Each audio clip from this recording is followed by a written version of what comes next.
And we are back with the 5th map in the series between BTG and CE. Not what I expected when I headed into the studio here today. You know, I think it's fair to say not what about anybody expected, other than maybe BTG believing in themselves. But beyond that, I am not confident that anybody would be like, you know what, this is a game fiver. Yeah, I can tell you that none of the other teams that I talked to even expected BTG to take a single map. Not one. Now they took 2, and they are starting to build up a fair amount of momentum. And we were talking before the 4th map started a little bit about, okay, how is this going to go? What happens if they can even win more than a map? Is BCE going to be in trouble mentally? And now we're heading into the last one. So CE is looking at potentially being eliminated from the tournament. And they are going over into picking the map over first pick. So right now we're having Dragonshire as the last map. Arguably the most demanding objective in the game. In terms of what it takes to be able to pick it up, yeah, and what it requires out of the team. CE did play against BTG when they went head-to-head, and it was a lot closer than the Sky Temple map. So I have high hopes, but CE, though they haven't had to pick the map too frequently, it is one that they are very, very comfortable on. Immediately, Garrosh Genji taken off the table, and Dahaka picked up for that top lane. Insta-log for BTG here, and they are going to play the global. The last map got pretty scrappy at times, and we had some very chaotic team fights, but BTG was definitely running with it, and they got the upper hand. For CE, this is going to be a bit rough. The last 5 minutes, the short break that we had, it's really something that they had to use to just calm themselves down.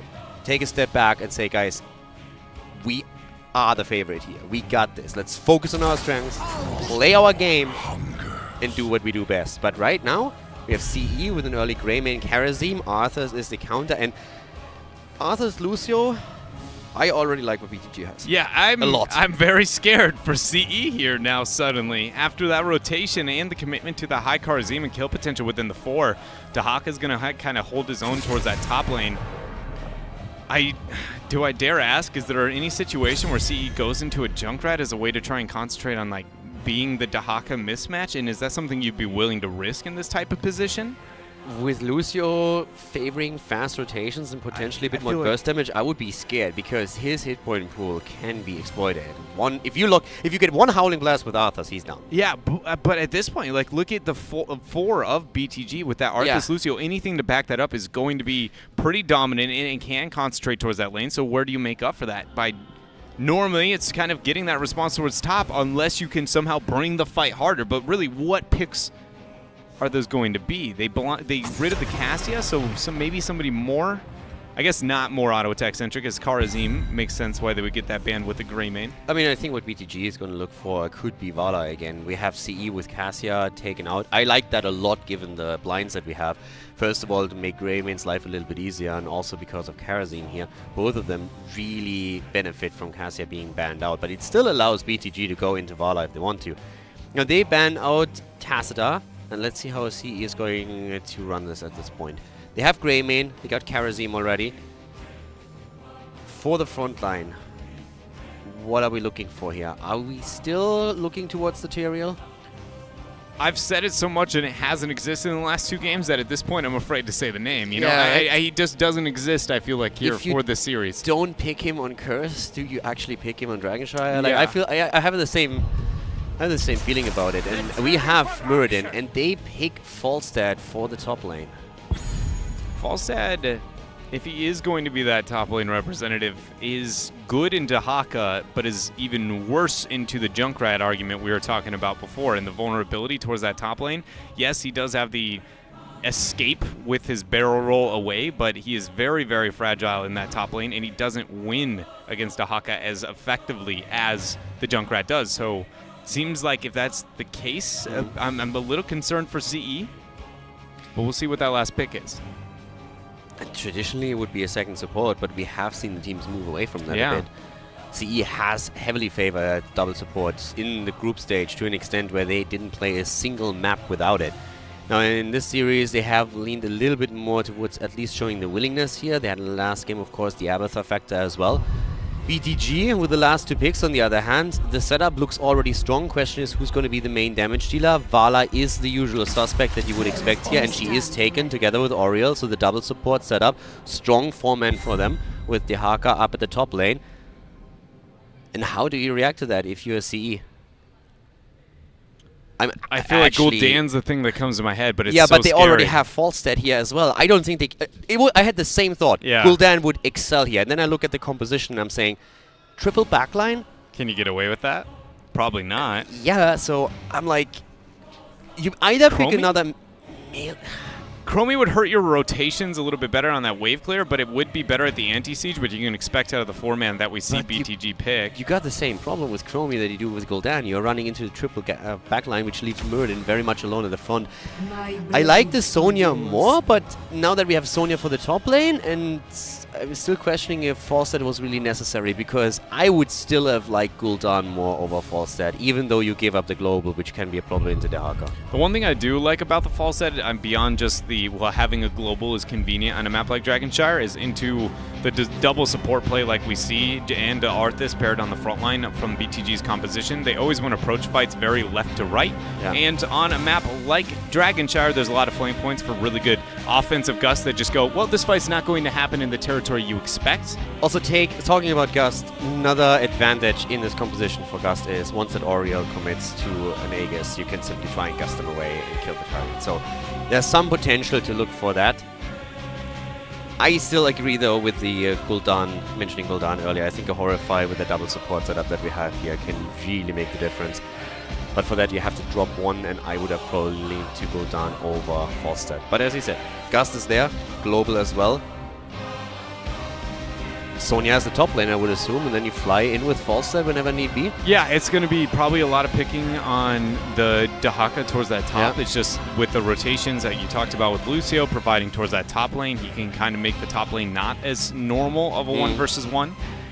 And yeah, it's just, I feel like a lot of this is going to come down to the Falstad play. Like, single-handedly, how well does Falstad make an impact on this game? Is he not only ganking the side lanes, but more importantly, providing pressure into the proper lanes and then getting the flight into the fights that they want?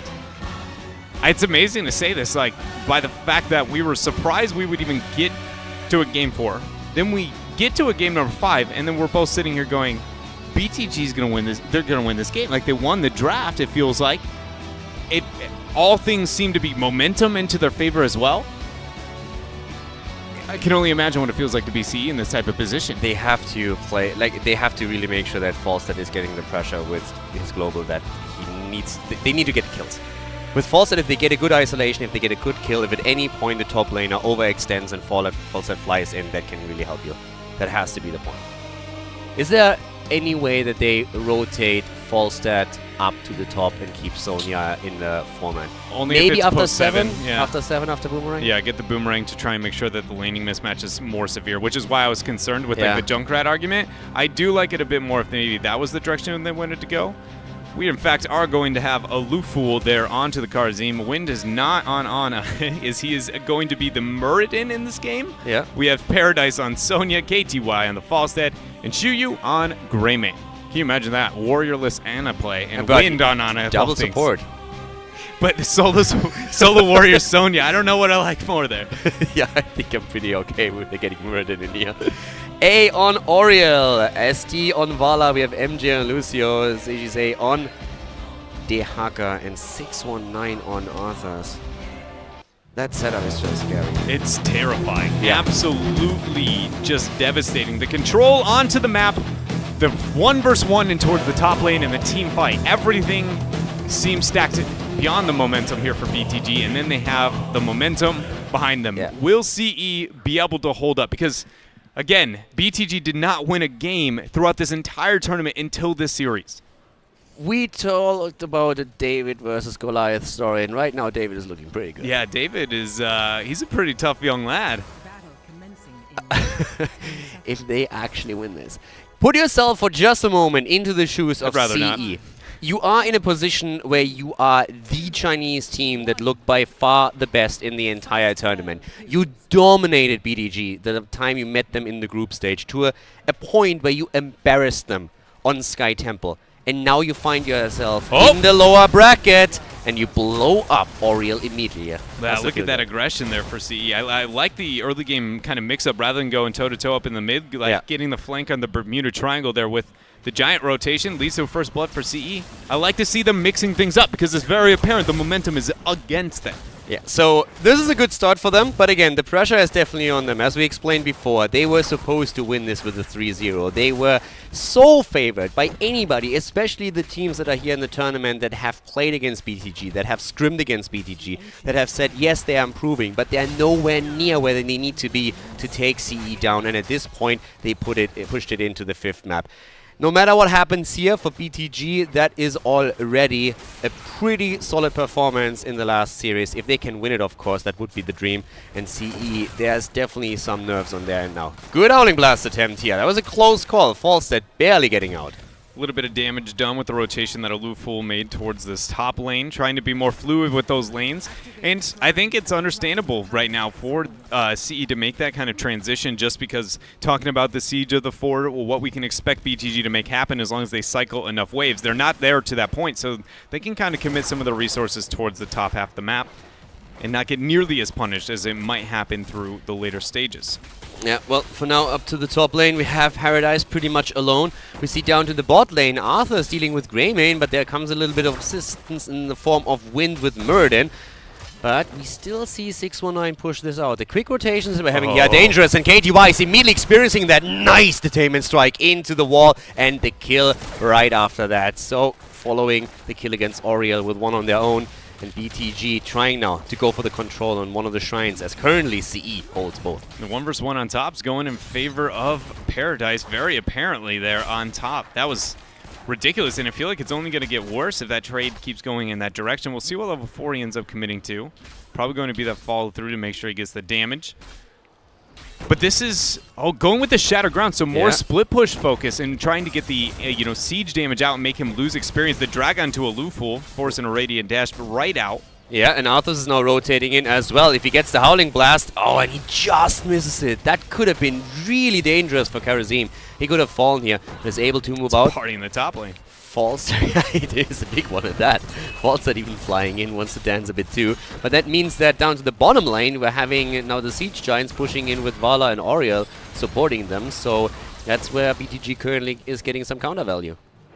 MJ took a extremely optimistic rotation there, even though he was able to survive. Shuyu falling low from that pressure that the Vala Arya 2-man is applying towards this bottom lane.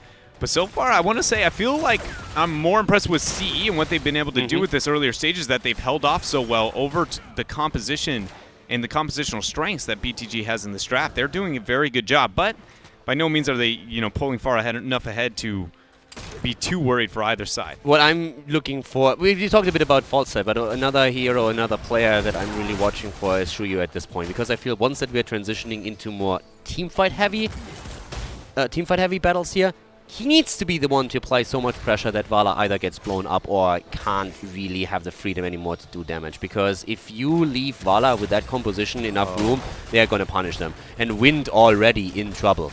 I didn't see if there was a detainment strike beforehand, but I felt like A might be able to get that follow-up right there. But he keeps it on, not going to pull the trigger yet here and to get that out. Ancients. I personally just love how A plays mostly heroes that start with an A. Abathar, Alexstrasza, Oriel. I mean, he's all out there. I mean, that is the secret strat, Is there some secret synergy? You get plus 10 damage. Nice flight down, getting the damage out from the Q on KTY. It's enough to get the slow, and Ariel is going to drop. CE using that false stat global to get the kills, and that was what we were hoping for. Yeah. Wide see the false stat pick, and needs to be so active and so effective, and right now it is. Exactly. It's what we said right from the start when we saw the draft. With Sonya being added as the last pick, you have your solo lane against the Haka, and then false stat needs to be the game changer. And he definitely is. KDY now already in the middle, taking another one out. That's the kill against the Haka, and at this point, CE has taken the lead in experience. And 3 kills against 1. BTG by no means out of the fight and out of the game yet, but CE is starting to show a bit of that dominance and a bit of that aggressive play that we saw them use in Game 1 and 2 to get that lead. Oh, if that Stormbolt does land, it will, but not a follow-up from Shuyu. Too concerned with the minion wave here. The Giants pressuring down below, and the threat that we see out of CE up on the bottom is going to be a window of opportunity to try and get the Dragonite The 1v1 of MJ versus KTY, though, I don't feel like there's any way you're going to get the Dragonite there. Arthas is rotating into the middle, by the way, trying to put the pressure onto Falstad. Down here, the pressure still on. But needs to move out here. Hits the Howling Blast, but there's no damage follow-up since we saw already that Lucio rotated back down, so there's no boop available or anything to put Falstad back in. The experienced lead will make sure that CE gets the earlier level 10. At this point, they would love to get another kill here too. Nice dodge on the Stormbolt. Interesting decision there from CE. They had a very easy opportunity to hit Ariel with the Karazim and Murden combo, and instead decided to get the Dwarf Toss up and try and concentrate towards MJ and the Vala. We'll see if they continue to do so. I mean, I don't think it was realistic to be able to get a kill in either situations, but it does show their intent throughout this game and who they really consider to be the person they need to focus in. Both shrines contained for CE. They start the channel, Howling Blast interrupt #1, but there's a long while for any of those side shrines to be picked up. Yeah. First Dragonite at 6 minutes in. They got the 10, and there was absolutely no way for BTG to push into one of the shrines, so the only option they had was move into the mid lane, and I don't think that they had a fight there. So right now we have the 10 picked up, the Dragonite as a result. On the other hand, BTG has the heroic abilities at least ready to defend here. Arthas is a little bit far out and needs to be careful, but the double support keeps him alive. The Haka moving in now as well. The DK helping in the fight, but that might not be enough. Aloof Fool with the palm. And the sound barrier right afterwards. They're trying to chase him down even more, but it's Arthas that's false. The front line is gone. And now Sonya with a chase. Another kill through Shuyo and Greymane against Lucio this time. And a third one confirmed as well. CE showing once again why they were the favorite heading into the series in BTG. Losing a lot of that momentum that they've built up over the last 2 games. Absolutely insane to see how easy it seemed for them to be able to just flip the switch and dominate that fight. It didn't open as appealing as you would assume, but they had, KTY and a Dragonite the entire time and still able to win that team fight. Exactly, and they, because he wasn't a Dragonite, we had Muradin not even having to commit to his avatar, just shrugging this off and saying, hey, why would you? Yeah, Aluful, I thought it looked terrible at first, right? We saw the palm go, and even though, yes, he did end up getting the palm procced, immediately had to nope out of the fight. You never want to do that as a Karazim, not getting value out of your trait. KTY finds himself in a bit of a 1 versus 3. Can he get the flight? He will. No interrupt available. And he nearly killed Vala. Yeah. And they even committed the Haka moving bot now. And that's a resource trade that's going to hurt him. Sonya capitalizing there with Karazim, once again applying pressure towards that top 4. 13 talent here is going to be picked up for CE, and they are definitely setting themselves up for success here after what was a shaky game 3 and 4, excuse me. Yeah, at this point, I'm starting to get definitely quite a bit scared because the 13 talent here comes early. They have a heavy push at the top lane with the night camp that they cooked, and this is going to be another fort that falls. Even more experience in their hands. They really know how to run with the advantage right now. And we have Arthas in the mid lane, body blocked by Wind. There are more Stormbolts available soon. I'm actually a bit surprised that they did not go for it, but they didn't have vision at the bot lane, so I feel they expected Vala to rotate top together with Oriel and were a little bit afraid of heading into a 2 versus 3 trap. ST, maybe takes a little bit of a risky pathing decision there. Paradise 5, yeah. Barely. It's just mainly because we definitely saw the members of CE, and he was like, you know what, I'm going to turn around, maybe look for a dismount there, then realize there's a whole CE squad. I mean, he has the confidence. He does. CE did do, I wanted to highlight that they did try and focus on kind of making the rotation that BTG had into the middle game and capitalizing with the Knight, like we talked about, the Dahaka collapse on that KTY kill. But they did also grab the camps so early that they set themselves up for what I would say is a not optimal laning situation as this next Dragonite spawns. Because they have taken out that top 4, having the Night Camp to push harder and harder so Falstad doesn't have to do this would have been a lot better. The collapse is going to be there from ST. Interrupt. Not going to be necessary, or not even close enough to threaten a kill there. Nice connect with the drag though, but against Wind you just don't have the damage output at this point to really take him down. It's a lot of free damage against him regardless, but he still had to tap on the fountain up so they can move in for it. Once that we have level 16 for Vala, it's going to be also a bit rougher for Muradin overall, but right now we're still way too far away from that to happen. Another drag connecting, but so does the Stormbolt, and that was fantastic reaction out of A. Really well done. They're trying to keep Vala alive, but once again the chase is on, and Shuyu is committing to it now as well. Vala survives for now, and the drag connecting over and over again. The Haka really playing well here. The 4 versus 4 on top went almost near dead even, but Arthas was able to pick up that bottom shrine, and now BTG is the one threatening. Greymane is not made a rotation out. He's looking to get that stall, but I don't know if they're going to win this 4 versus 4 into this double support composition that BTG has. There's still a 2-level lead for CE. They are going to hit Arthas 16 collapse. earlier. They don't have to really commit to this right now, but they go for Arthas at this point. Nice Gust trying to isolate him. Talking isolation. Here it comes against Falstad, but that's not going to be enough to turn the fight around, I feel. The bot lane, by the way, is still pushing during this entire time, and CE is closing in on 16 now as well.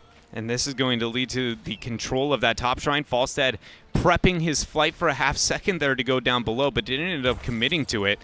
This is likely going to be a Dragon Knight. This is so far out of the realm of possibility for BTG because, I mean, let's be real here. The next talent tier is miles, miles away. It's in a situation where they can, you know, they're going to lose a fort, but beyond that, in a keep wall, I feel like they can stop the bleeding and not lose a keep. I'm not so sure, because maybe with the Dragon Knight here, but the thing is, this is a 2-level window, and at this point, for BTG, it's all about damage control. CE has to look for damage, though, and they need to try and make... I mean, if they don't take a keep up to the point where BTG hits 16, they need to at least open the walls as much as they can and make sure that with the next one, they can potentially even threaten core. Yeah, they're doing a pretty good job getting that damage out, putting it, what, 50% after that mid-keep front wall, and there we go, CE kind of accepting that it might be too risky to further siege up into BTG's base, transfer down to the bottom lane, and cycle this one. They have a fair amount of wave clear and poke that they can use to simply siege up a little bit, and that's the one thing that I'm a bit afraid of. Oh. Yeah, they're trying to go in, and if they get Oriel here, that would be a great start. Oriel immediately with the own ult with the Aegis, but here comes a quick hunt against Vala. The damage is gone, and they're still hunting 8 down. There comes the Dragon Knight, and immediately the mace to the face, he goes down.